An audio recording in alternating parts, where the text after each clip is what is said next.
Thanks for joining us. I'm Megan Roberts. We begin tonight in Nunavut, where a judge has approved a settlement in a class action lawsuit against the territorial government. It would see $8 million go towards students who were sexually abused by a former teacher in the territory. The CBC's Emma Tranter has the story. After more than 20 years of court dates, delays, and changes, the victims of Maurice Clockley will see compensation.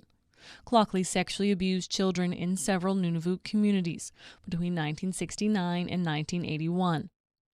The lawsuit alleges the territorial government did not do enough to protect students from that abuse, and that they may have known about what was happening and done nothing to stop it.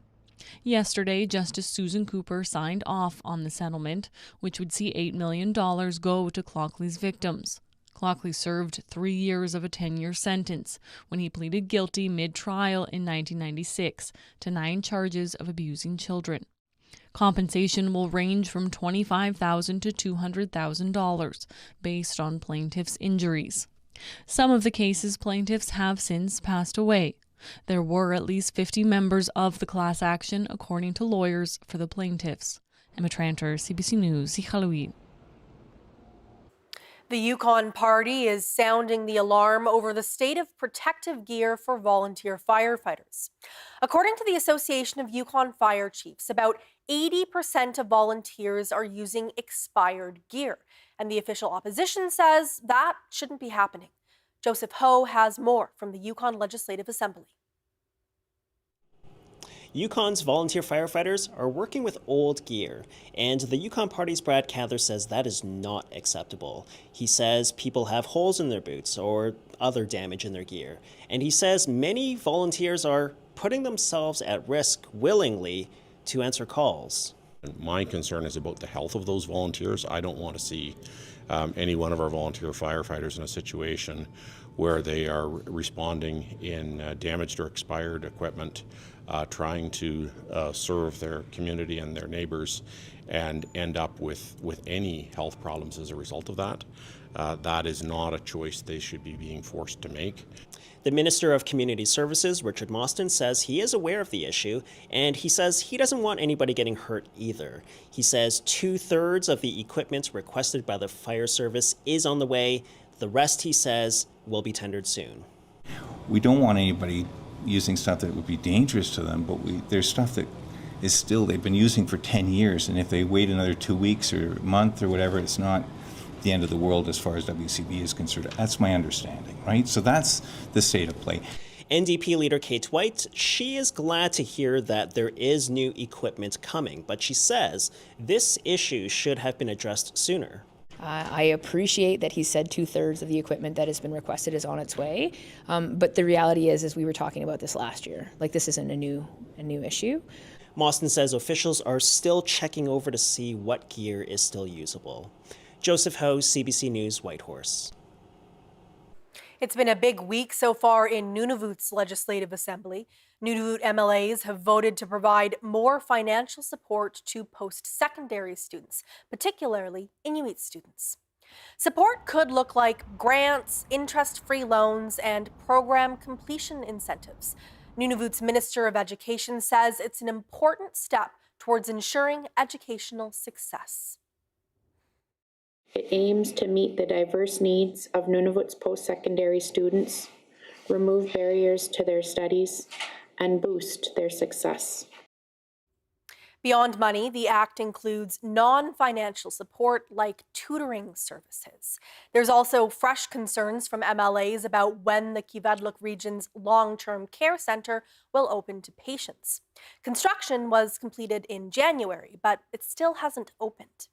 Nunavut Finance Minister Lauren Kusagak says it's a moving target. The plan is to open by mid-April, but it could be pushed as late as June. The contractors are working on training them up, and if it's going to take 6 weeks or 7 weeks or 5 weeks to do that, they will ensure that everybody entering that facility is trained and that the facility is able to begin to receive the clients. Kusagak says the facility was supposed to open in October of 2023, but it was delayed. Staff couldn't be trained until proper equipment was safely brought into the building. And finally, Nunavut Health Minister John Main was questioned about a lack of mental health care workers in Igloolik. The current amount of workers is 0, and he says the territory is dealing with significant barriers. Currently, the biggest barrier is a lack of office space, and we have been actively searching for office space for paraprofessional positions to be situated in. Maine says burnout is another barrier for professional mental health roles, as well as the need to have a secure facility to work in. Maine says in most cases, when there is a gap in mental health services in Igloolik, people can get help from professionals working on a casual basis, or they can receive care virtually. Greenlanders have elected a new party to form government. The Arctic island held its parliamentary election yesterday. In a surprise victory, Greenland's center-right Demokratiet Party won 30% of the vote in Tuesday's election. It received just 9% of the vote 4 years ago. The party favors a slow approach to independence from Denmark. The election came in the wake of U.S. President Donald Trump's threat to take control of the island. The Demokratiet Party has pushed back against Trump, saying Greenlanders should decide the future of their territory. And the Canadian federal government is striking back against Trump. Canada is moving forward with tariffs on another $30 billion worth of American goods. The move comes after Trump targeted Canada's aluminum and steel. Ashley Burke has the latest. Good morning, everyone. Frustrated and fed up, ministers retaliating again in an escalating trade war with Donald Trump. It is an existential threat to our country, and we will fight for every single job. Canada launching its second round of counter tariffs after Trump went ahead and slapped a 25% levy on imports of Canadian aluminum and steel. The excuse for those tariffs shifts every day. The only constant in this unjustified and unjustifiable trade war seems to be President Trump's talks of annexing our country. The federal government now exerting more pressure to try and stop it. 25% reciprocal tariffs on an additional $29.8 billion of imports from the United States. Those Canadian counter tariffs targeting U.S. aluminum, steel, and a long list of other products, like American computers, cast iron goods, and sporting equipment. Ministers also sending out an SOS calling on Americans to pressure Trump to back down. This is going to increase the price of construction. This is going to increase the price of car. This is going to increase the price in the defense industry. It will put thousands of jobs at risk. This all unfolding on the same day Canada's new Liberal leader, Mark Carney, toured a steel plant. He's preparing to become the next Prime Minister and take over this economic fight. I'm ready to sit down with President Trump at the appropriate time under a position where there's respect for Canadian sovereignty, and we're working for a common approach. Today, he sat down with Ontario's Premier, who says he thinks Carney's relationship with Trump will be better than that with Justin Trudeau. Oh, no disrespect to Prime Minister Trudeau. I can tell you one thing, Mark Carney is extremely astute business mind. Doug Ford and Canada's finance and industry ministers are headed to Washington for talks with Trump's administration tomorrow. They want Trump to drop his tariffs, and if he doesn't, they're still vowing to launch more retaliatory measures in 3 weeks. Ashley Burke, CBC News, Ottawa. The European Union is also hitting back at Trump's 25% tariffs on steel and aluminum imports, ratcheting up a global trade war. The world's biggest trading bloc announced retaliatory tariffs on American industrial and agricultural exports. Richard Madden has that part of the story. The European Union treats us very badly. President Donald Trump's trade war has gone global, with the European Union and Canada slapping billions in tariffs on U.S. products after Trump slapped tariffs on all steel and aluminum imports and threatening further escalation. So whatever they charge us, we're charging them. In his meeting with Ireland's Prime Minister, a country that's part of the EU, Trump defended his tariff agenda, accusing other countries of stealing wealth from the U.S., including Canada. Now, yesterday, Trump threatened to double tariffs on Canadian metals after Ontario Premier Doug Ford briefly taxed electricity supplied to 3 northern border states. Both sides eventually backed down. We had a problem with Ontario, and they dropped that when I let them know what we were going to be doing. They dropped it immediately, so I'm glad, because electricity, you shouldn't be playing with electricity. It affects people's lives there. Trump adding to his list of grievances, threatening to slap more tariffs on Canada's protected dairy sector covered under the modernized USMCA agreement Trump signed in his first term. That Canada's absolutely one of the worst. Their dairy products, they charge our farmers 240, 250, 270, and 400%. Now, these tariff tensions come ahead of a key meeting Thursday between federal ministers, Premier Ford, and Commerce Secretary Howard Lutnick, who convinced Ford to pause his energy surcharge. And we're going to lower the temperature. You know, he thought he'd be sort of the big man and tackle Donald Trump, but you know you can't tackle Donald Trump.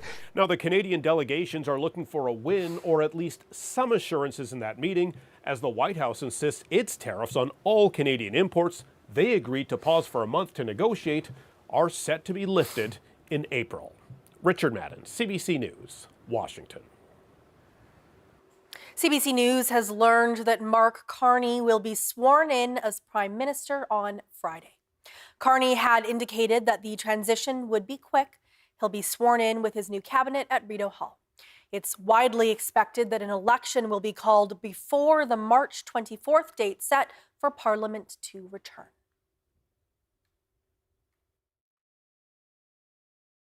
When you're able to take the next step and invest in yourself and your future, that brings a ton of security. Definitely something we never thought we'd be able to get if it wasn't for the homebuyers plan. Find out if you qualify at canada.ca/everydollar-counts. Forced and coerced sterilization of Indigenous people is still happening. The Survivors Circle for Reproductive Justice has supports available for Indigenous survivors. Join the National Registry and access up to $70,000 in healing support funds for individuals, families, and communities. The deadline to apply is March 31st. If you or someone you know has experienced forced and coerced sterilization, please call 1-877-386-0750 or visit reproductivejusticesurvivors.ca for more information. Having 2 kids in diapers impacts every part of our lives. The Canada Child Benefit allows us to give our boys extracurricular activities. It opens their world. Find out if you qualify at canada.ca/everydollar-counts. GSC HSC credit, I wasn't expecting a lot back, but when I did check my account randomly and I seen it there, I was like, oh wow, it's a nice little surprise. Just getting that little extra, it means a lot. Find out if you qualify at canada.ca/everydollar-counts. If alcohol builds a wall around you, know this. We are here to help if you want us to. It's never too early or too late to ask for help with a drinking problem. Alcoholics Anonymous. There is a way out.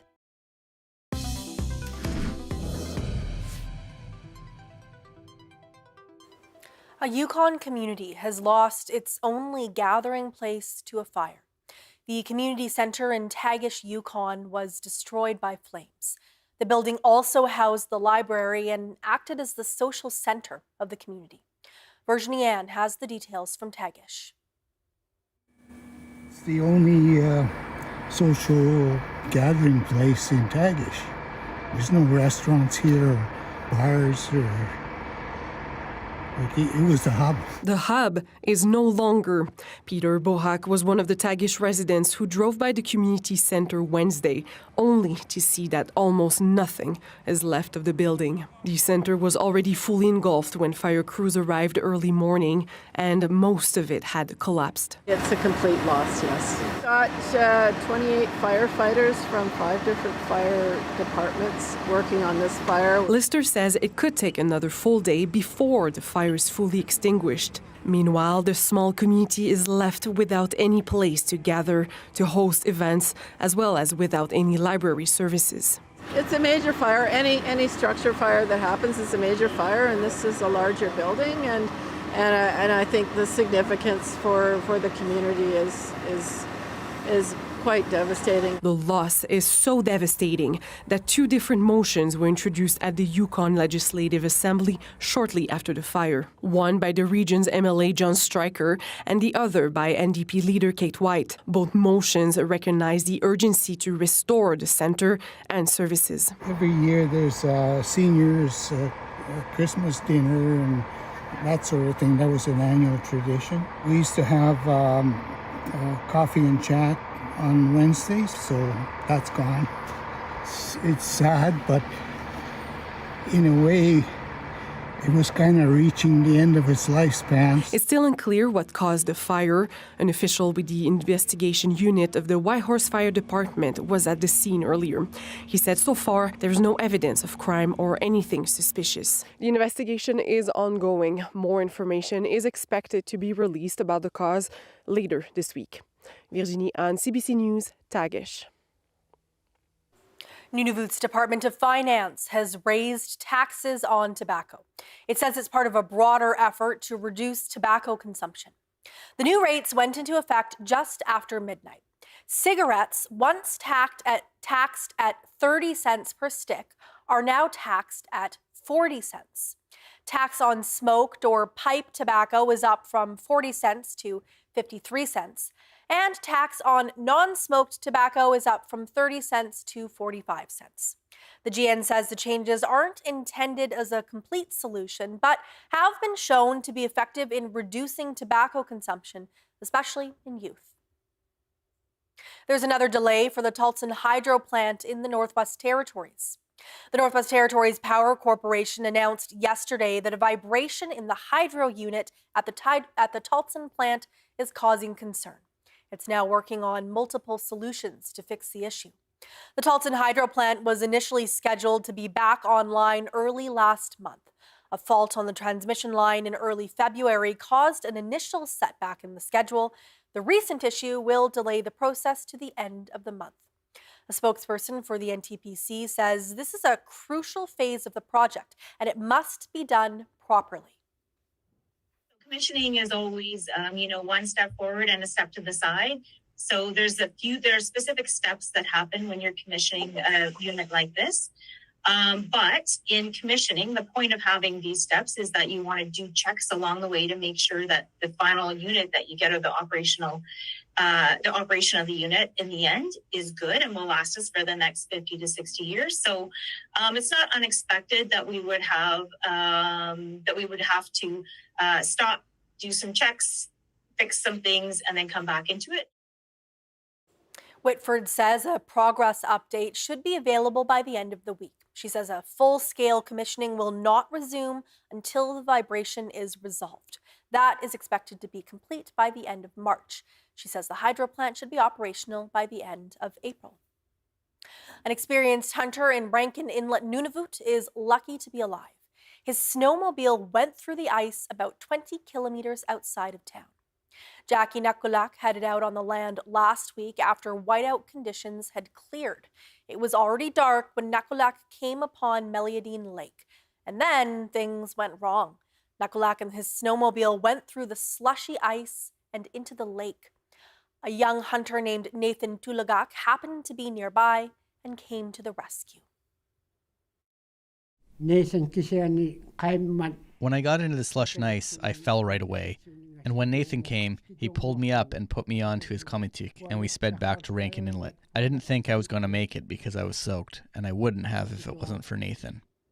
Nakulak made it back home thanks to Tulagak and some luck. He returned to the site a couple of days later and hauled out his frozen snowmobile. Winnipeg police have arrested and charged a number of people who have been trafficking drugs from Toronto to Manitoba and then targeting northern communities. Zubina Ahmed reports. Drugs, cocaine, cash, loaded guns, and bullets. This is what was seized by the Winnipeg Police Services Organized Crime Unit as part of their Project Low-Key. Inspector Josh Iwatsky says the drugs were transported from Toronto to Manitoba and then funneled to northern communities. Organized crime members from Ontario and Toronto are coming here because they know that they can come into these communities who are vulnerable in many ways and prey off their vulnerabilities. And their sole purpose there is to make money off these people. Manitoba First Nations Police Inspector Derek Beach was part of the investigation. He says it is fairly common for drugs to come into their communities. We believe that Sandy Bay was a hub where the drugs were broken down and then subsequently traveling up north to other First Nation communities and other smaller northern communities in Manitoba. Inspector Iwatsky says the individuals used hotels and Airbnbs to carry out their drug network and traveled across provinces using modified vehicles with fraudulent identification and documents. Such as driver's licenses from multiple provinces, social insurance numbers to travel on commercial airlines and railways. They also used fraudulent identification to open bank accounts throughout Canada so as to be able to access the money to fund their operations. Police says 11 properties in Winnipeg, Sandy Bay, Saskatoon and in the Greater Toronto area were searched. 9 people from Manitoba, Ontario and the US have been arrested while warrants have been issued for 5 others. Zubina Ahmed, CBC News, Winnipeg. The Canadian Navy's top commander is in Antarctica to see the first all-Canadian science and naval expedition to the continent. In an exclusive interview, Vice Admiral Angus Topshee said Canada needs to understand security issues in the polar south as well as in the Arctic. Susan Ormiston reports from Maxwell Bay. The commander of the Canadian Navy, Angus Topshee, motored out to meet HMCS Margaret Brooke waiting in Maxwell Bay. Greeted with Navy tradition and by the ship's captain, Terry Scher. So awesome to see you. Welcome to Antarctica. The Antarctic leg of this deployment is focused on climate science. Usually we do see at some point down in the depth here, the lines start to run straight up and down. The ship transformed into a research hub for scientists working night and day now to gather as much Antarctic data as they can with little time left. Was it really worth the expense and effort of this? My feeling right now from having talked to the scientists and seen the crew on board and the knowledge that we've gained, I think it is worthwhile. I haven't seen a football field yet. But Vice Admiral Topshee has a strategic goal for this mission, touring a nearby Chilean base, which includes Air Force support and a landing strip for all the international stations nearby. On one side, obscured, is a Russian base with its own Orthodox church. On the other, 2 kilometers away, is a Chinese one named the Great Wall. We can see what China and Russia have been doing in and around the Canadian North. I wonder what's going on in the South Pole, and we'll get the perspective and experience of the South American navies. Do you think there's a security concern here in Antarctica, as there is in the Arctic? I definitely do. I am concerned that the whole agreement that we would not militarize the Arctic, that we would not exploit the resources of the Antarctic, could change. From here, the Margaret Brooke heads on, crossing the Antarctic Circle to the most southerly point of this expedition. Susan Ormiston, CBC News in Maxwell Bay, Antarctica. Work by an Inuk artist from Nunatsiavut in Newfoundland and Labrador was unveiled at the Confederation Building in St. John's today. The provincial government says it's being displayed as part of an effort to celebrate the art of the province's Indigenous groups and to continue to work towards reconciliation. Mark Quinn has that story. Artist Bronson Jack says his artwork is called The Journey. A caribou, polar bear, a minke whale, there's a lot of wildlife in a circular formation that's meant to evoke the feeling of being embraced by nature. There's ancestors in the Northern Lights dancing. Jack hopes his art will help Inuit people embrace their culture and leave a powerful impression on anyone else who sees it here at the Confederation Building. So if you're not from a community or not from a place where these things are familiar to you, I do hope that you feel a familiar feeling. I hope you feel a welcoming feeling. And for the people who do see things in the painting that they can relate to, I hope that they're able to see themselves in a place where they weren't necessarily going to feel the most welcome before. Nunatsiavut's president was also on hand. He spoke about the damage caused by colonization, residential schools, and northern community relocations. He also spoke about how art can help address those traumas. Through art, we find a way to reclaim what was taken. Through craft, through painting, through carving, we heal, we teach, and we celebrate our resilience. This painting is one of 6 artworks honoring the province's Indigenous groups that will be displayed here at the Confederation Building. The next work is expected to be unveiled on Friday. Mark Quinn, CBC News, St. John's.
And we end our show back in the Yukon Legislative Assembly, where there was a first today. The very first time a baby attended a legislative sitting, dressed in their finest, I am sure. The infant's parent is a member of the legislature. I'm Lane Treasure. I'm the MLA for Whitehorse Centre, and this is my son, Bowen. So tell me about bringing Bowen to work. It's a bit of a first today. It is, yeah. I'm not aware of it being done in the Yukon legislature before. It was really important to me for a number of reasons. One is I talk to people often who are thinking about running, and they often will ask me questions like, well, what if I have a baby while I'm in office? Or can I still be an involved parent while I'm an MLA? And I think it's really important to show them that they can, and it's important that they can be, because we need all kinds of people in the legislature, not just old people, not just people who are done having their families, but young people as well. So I really wanted to show that it's possible. I also think it's good for us in the legislature. We're making decisions that will affect Bowen when he's older and other babies when he's older. And it's good for us to think about that while we're in there. And, you know, everyone's, I think, a little kinder and more respectful when there's a baby in the room, and that's a good thing. What a sweet moment and a sweet baby. This is the kind of thing we need in politics. And I bet that baby was the quietest member of the Legislative Assembly today. That is Northbeat for tonight. For news anytime, go to cbc.ca/north. Thank you for watching. I'm Megan Roberts. Have a good night.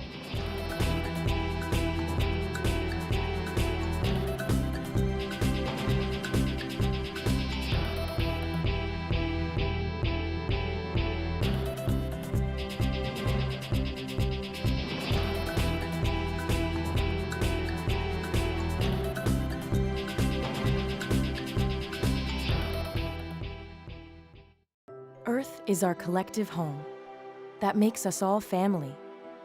As family, we strive to love and protect each other. Diversity of species is our strength. We are all connected. We survive and thrive together. We celebrate many things this season and make many choices. Taking care of our family should be the easiest. We're in this together.